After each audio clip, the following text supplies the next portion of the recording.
Welcome to Let's Be Perfectly Queer, a queer podcast creating space to talk about all things queer. My name is Archie, and today I am joined by special guest Harper Bloom. Questions of how you identify, seeking answers to clarify. Whether you're queen or somewhere in between, let's be perfectly queer. Welcome back, and on today's episode we have a small talk with Harper Bloom. But before we get into that, we have some new listeners in Lake Forest, Illinois, Stockbridge, Georgia, Lansing, Michigan, and Toran, Kuyaska-Pomorsky. Thank you for tuning in, and a big thank you to all our returning listeners who keep supporting our podcast. It does mean a lot to us, so thank you. Some positive news headlines to end the week. So there is a trans non-binary adaptation of The Little Mermaid titled Little M, and that is heading to London during Gender Fluid Visibility Week, so that's pretty cool. Big news from Japan, the government's now recognizing same-sex couples as being in de facto marriages under 9 more laws. It's a big step forward for queer rights in Japan, still waiting on marriage equality, but it is a step in the right direction if I say so myself. Over in Colombia, a volleyball league just got told off by the Constitutional Court for banning transgender athletes. The league had a policy that excluded trans people from competing, but after one trans player took legal action, a panel of judges ruled that the ban violated their human rights. So well done there over in Colombia. Good work. And Tasmania's lower house has unanimously backed a bill to compensate people who were convicted under old anti-gay and anti-cross-dressing laws.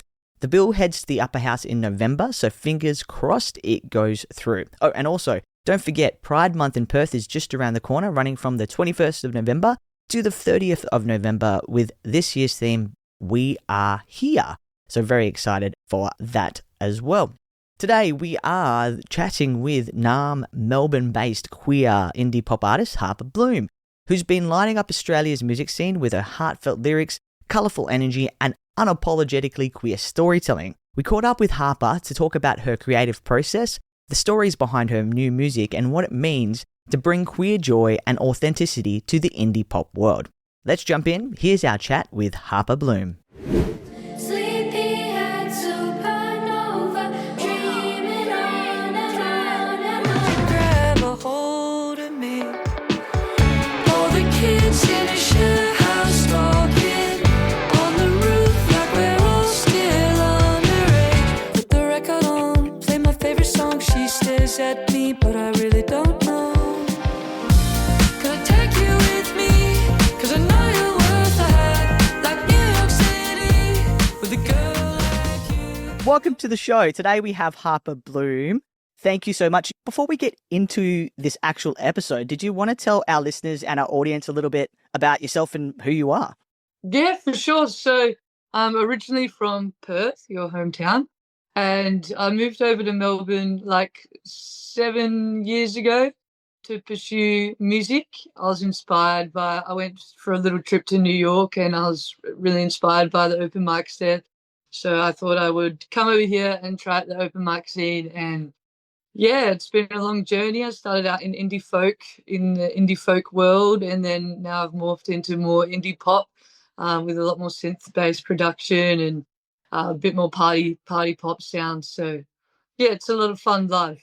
And with the indie folk, that's where a lot of queer artists kind of resonate to at the start. Was that something to do with why you resonated to the indie folk, or you just kind of like the sound? Oh, that's interesting. I think as a songwriter and as a queer songwriter, that's where I started. Like, I'm not the greatest musician. I'm more of a songwriter. So I think you got a lot to say as a person that's been in the closet for a while, and maybe that's why a lot of queer musicians start out as singer-songwriters. Maybe we've figured something out there. Maybe it's not about the production, it's about the story that you want to tell people. Yeah. So we're still doing that, but just in a more poppy way. Yeah, no, that's very cool. And what made you want to delve into this more pop? Was it a part of your journey, or you just felt like the pop indie was kind of where you wanted to be? Yeah, I grew into my confidence a lot the last few years. I grew into myself a lot, and I felt confident in my sexuality. And for some reason, that just morphed into a new sound and co-writing with a few different people. And then it just all fed into like this new sound. So I think there's a lot to do with confidence. Yeah. Yeah, I love that. Definitely makes sense. As you become more confident in yourself, you get more confident to take risks and try different things because you now know who you are, which is really great. Yeah, it's interesting. Yeah. I don't know what came first, the chicken or the egg. The age-old question for sure. So your track Sleepyhead, it's rated 4 stars by Jordan Barr on Triple J. Congratulations, well done. Could you walk us through the story you're trying to tell with it? Yeah, so that was written about. There was a friend of mine who was also in the closet and that was really struggling. So it's all about anxiety, like in adolescence. And then that's why we pulled the children's choir in to sort of get that theme across of like being in school and adolescence and the struggles you go through with your identity. And then it sort of comes into like this I don't know how to say it, euphoric ending. That's the right way. And it's like this celebration in the end. So yeah, it's a bit of a story.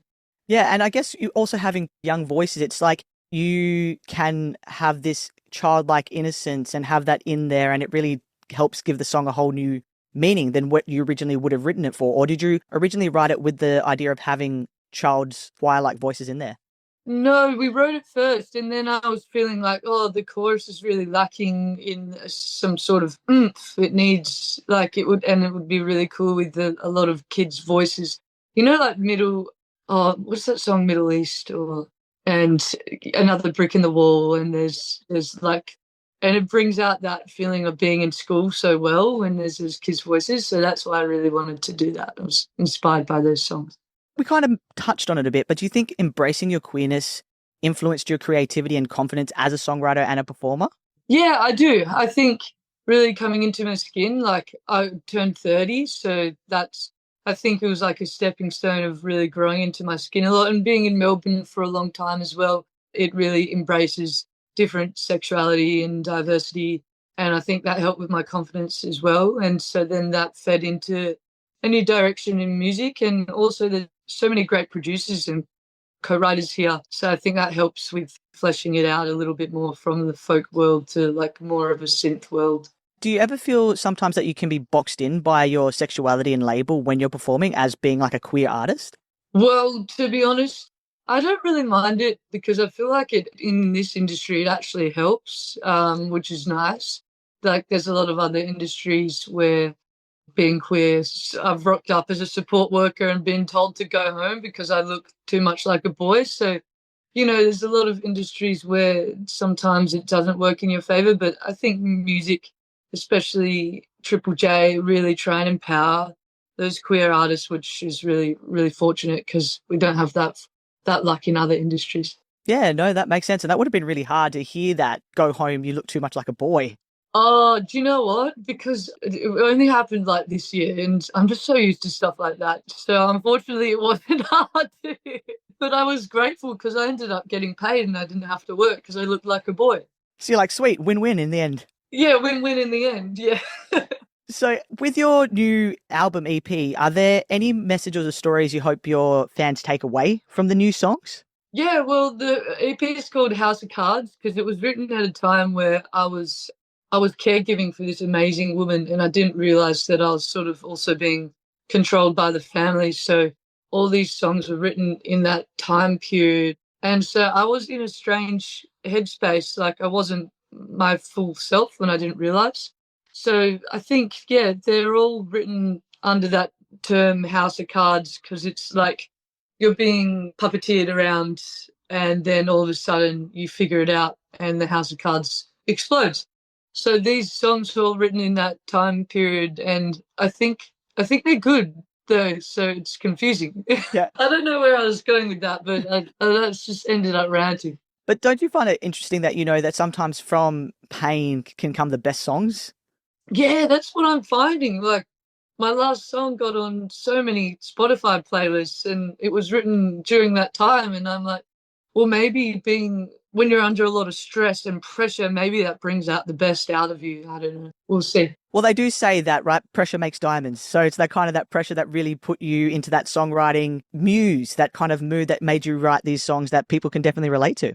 Yeah, I was under so much pressure and maybe it helped me write my best work. So we'll see with the next one, The Cobra. That's my favorite and everyone likes it live. So we'll see how that goes. And what's that song about? That's about.